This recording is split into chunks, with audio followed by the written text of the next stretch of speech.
Hey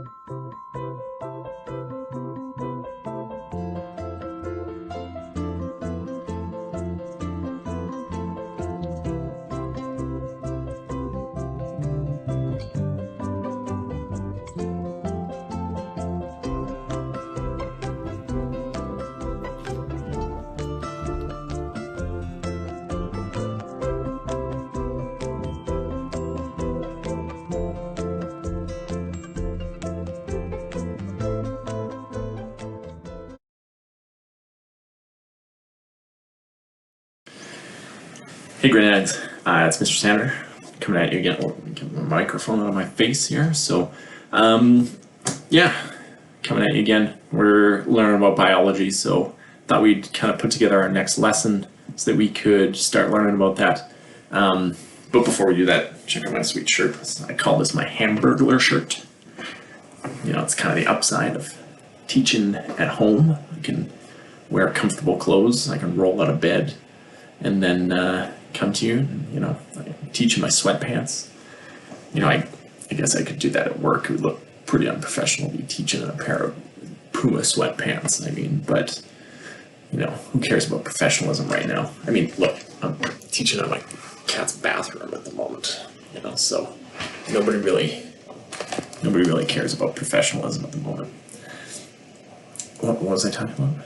Oh, Ms. Klasnikoff was making fun of my bookshelf. She saw my video, like, books are all untidy. Who cares? It's like the least of our concerns. We can't even go outside. Who cares about my bookshelf? Alright, so we are talking about DNA. Wrong way. Oh, there we go. Okay. So DNA, we're going to hopefully learn by the time that we finish this, what is DNA, how is it put together, and then eventually once we understand that, the next thing we're going to do is talk about what it actually does. But for this video, our focus is purely on the structure of DNA. So DNA is what's called a genetic material. So what that actually means is it stores biological information. That's the role of DNA. And the information that it carries is the information that's needed in order to build cells and maintain them. So you may not think of a cell as being a highly complex thing, but in the grand scheme of the universe, the cell is super complex. You have a nucleus. That's one level of organization right there. It's surrounded by a cell membrane. That's another level of organization. They're separating basically a whole bunch of different environments. The outside, the interior, the nucleus. Inside of the nucleus, you have the nucleolus. You have the endoplasmic reticulum, both rough and smooth. You have the Golgi apparatus. You have the lysosomes. You have the mitochondria, everybody's favorite, the powerhouse of the cell. If you're a plant cell, you have the chloroplasts, you have a cell wall, you have a vacuole, you have the centrioles, you have all these other complex things, not to mention all of the molecules that are actually doing the work inside. This is a high level of order, and anything in the universe that's highly ordered needs to be maintained because it is going to break down over time. And that's what happens with your cells. They start to break down, and so your DNA stores information to actually use the parts to build them. So as your mitochondria starts to break down, your cell will actually maintain it, look after it, and it uses information that's stored inside of your DNA, your genetic material, to do that. All life on Earth uses DNA as its genetic material. We're excluding viruses when we talk about that because previously we mentioned that a lot of biological definitions don't include viruses as living things, but some of them have a very slightly different version. Now, DNA is also a molecule. So it just means it's made of atoms connected over and over again, and it's a special type of molecule called a polymer. A polymer is a larger molecule made of repeating pieces. or parts. It's probably a better way to say it.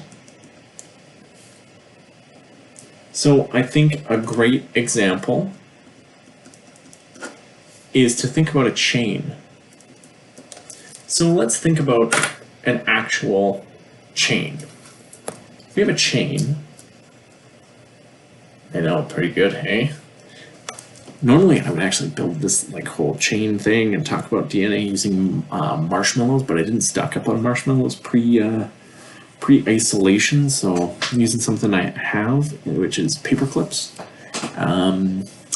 Yeah, it's just how it goes, I guess.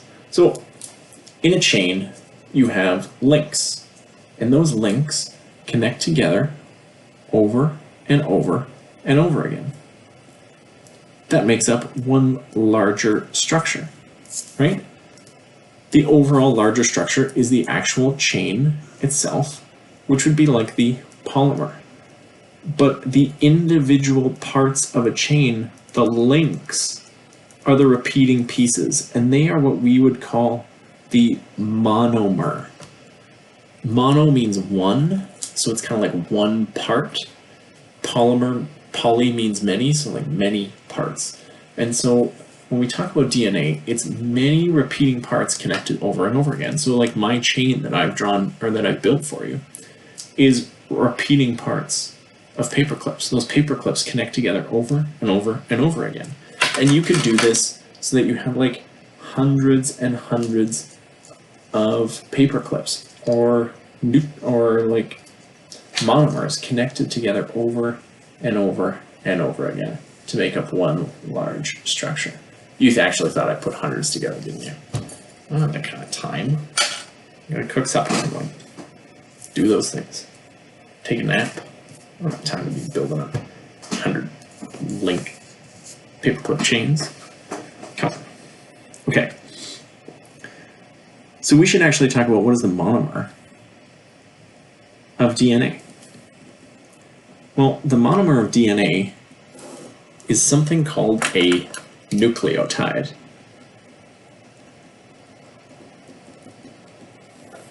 And a nucleotide is made out of 3 pieces. So a nucleotide, very first of all, is made out of something called a phosphate. So what does that look like? Well, a phosphate, we're going to draw it like a circle. It's not a circle, but that's like the easiest way we can try and understand it right now. Is let's make it a circle. That's connected to something that is called a pentose sugar. Now, I know you may think of like sugar as like the cube, but sugar is just a molecule. It's just something that you end up taking into your body. There's lots of different kinds of sugar. And you may know this if you read like glucose, fructose, galactose, lactose. There's all kinds of different sugar. And the type of sugar that's used in DNA is called deoxyribose. It's just the name of the sugar. And so since it's pent, we usually look at it and we kind of draw it like a little pentagon. Pent means 5, so it's made of 5 kind of main pieces. For now, that's like a good enough way for us to understand it. And those 5 pieces connect together to make up really like a pentagon structure. The last part is called a nitrogenous base. And a nitrogenous base, I'm going to draw as a little square sticking off the side. Now, here's the way that this works. DNA has these 3 pieces in its monomer, in its nucleotides.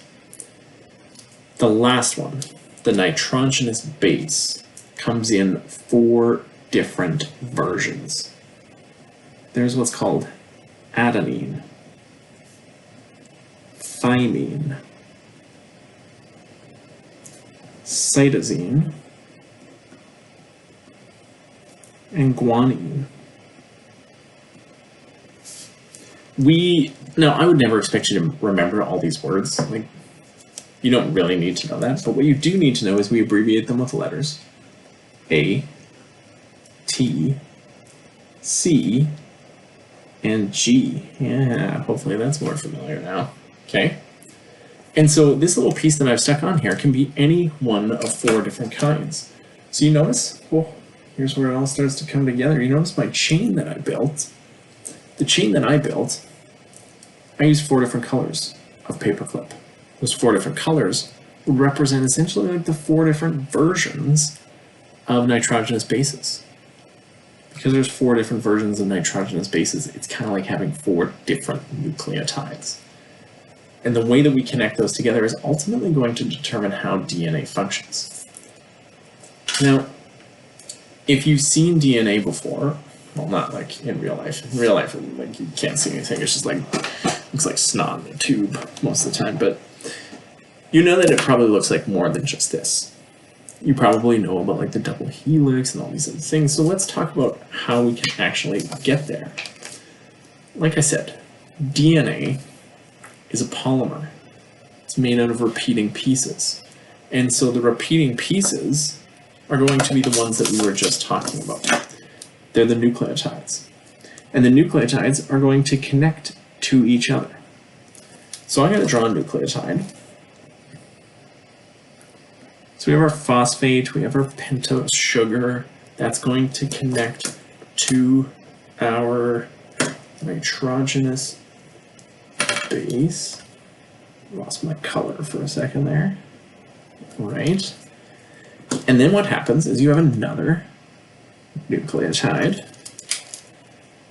connected to pentose sugar, connected to nitrogenous base, and then you would have another nucleotide, so another phosphate, connected to our pentose sugar, which is connected to another nitrogenous base, and then you have another nucleotide.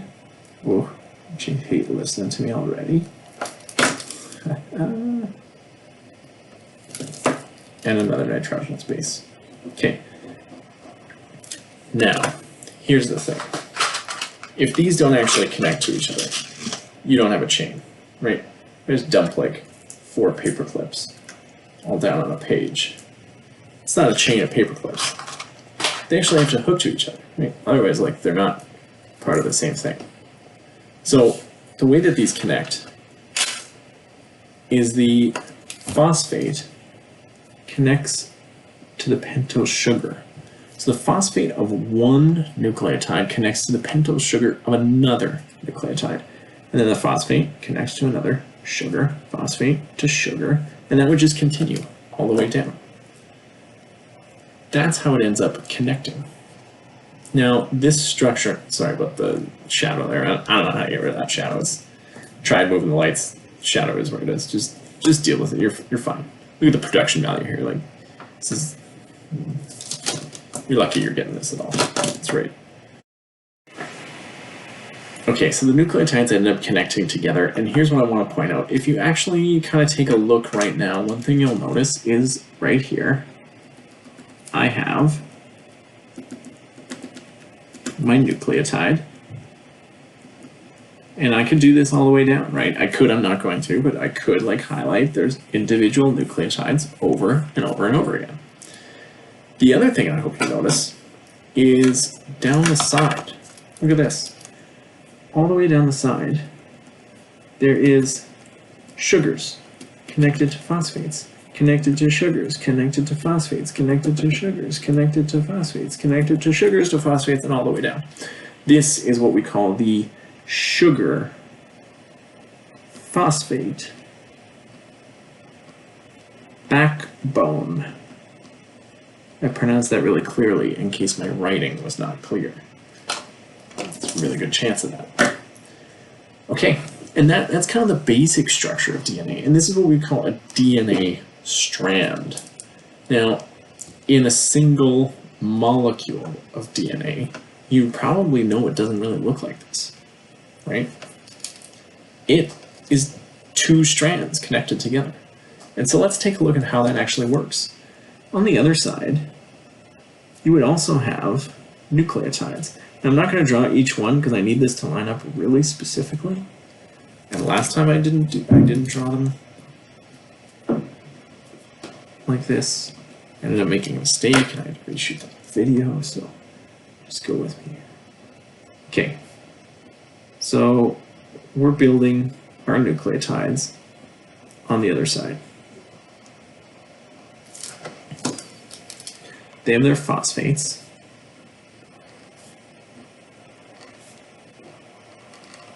And those phosphates are going to connect to the sugar of the other nucleotide.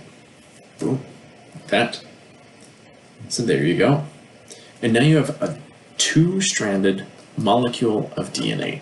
You have two sugar phosphate backbones, right? There's one that runs down this way.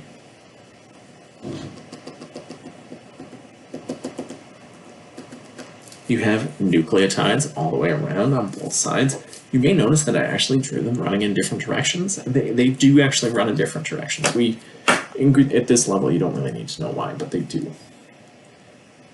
And there you go. That's your structure of DNA. Now, the one thing that I did leave out was the nitrogenous bases. So let's label these. I'm going to just go A, T, G, and C. Now, on the other strand, they always end up matching up with a pair. And we end up with what's called a base pair. A's always connect with T's. T's always connect with A's. G's always connect with C's. And C's always connect with G's. And that's the basic structure. So DNA is made of two sugar phosphate backbones where individual nucleotides connect together. Sugar attached to phosphate all the way through the molecule. Each nucleotide has a nitrogenous base attached. The nitrogenous bases connect together in a molecule of DNA. And they always connect so that A connects with T and C connects with G. Now, the other thing that you'll probably know is that this whole structure is actually twisted. Now, this is really going to be hard to draw because I'm drawing on a flat sheet of paper. But DNA ends up creating, it's called a double helix. And essentially, imagine that like chain isn't just flat and straight, but it coils like this. Ooh, there we go. Okay. And then remember, it's not just a single strand, there's two strands connected together.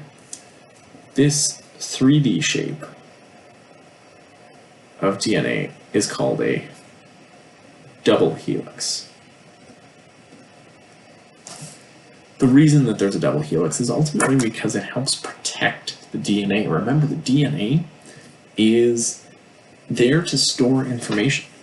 And if that information gets changed or doesn't get read properly or something happens to it, then it means the cell isn't going to be built properly. The replacement pieces aren't going to be built properly, and then the cell starts to break down and not function properly. And that's when things really go wrong in the cell.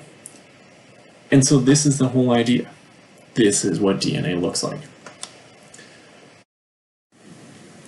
So you may be wondering why I spent so much time talking about the structure of DNA.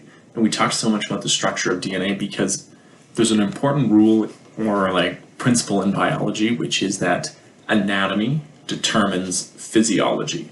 So when we say anatomy, what we're talking about is like structure, the way things are put together. When we say physiology, we're talking about function, the way things actually work. So anatomy, the way things are put together, determines physiology, the way things work. And this is something that you can see in the entire biological world. And let's just think about your body for an example. Think about the human structure. You have an arched foot, you have an S-shaped spine, you have your spine meeting your skull at the very base, and so your spinal cord actually enters into the very bottom of your skull. It's very different opposed to other animals. If you think, like, most of them actually have it in the back of their skull. All of those things are because we walk upright. Our anatomy is because of our physiology. You know, the way we're put together determines the way that we work. And then you can see this if you look at plants, if you look at fungus, if you look at bacteria, if you look at any organism. But it also works if you look at individual parts. So if you were to look at organs, but it also works if you were to look at molecules in living things.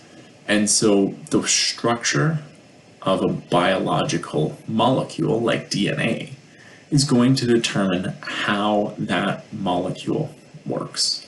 It's kind of an important rule. Shape in the biological world makes a huge difference as to how things work. And what we're going to take a look at next time is how does that shape actually determine the function of DNA. Okay? Thanks for watching.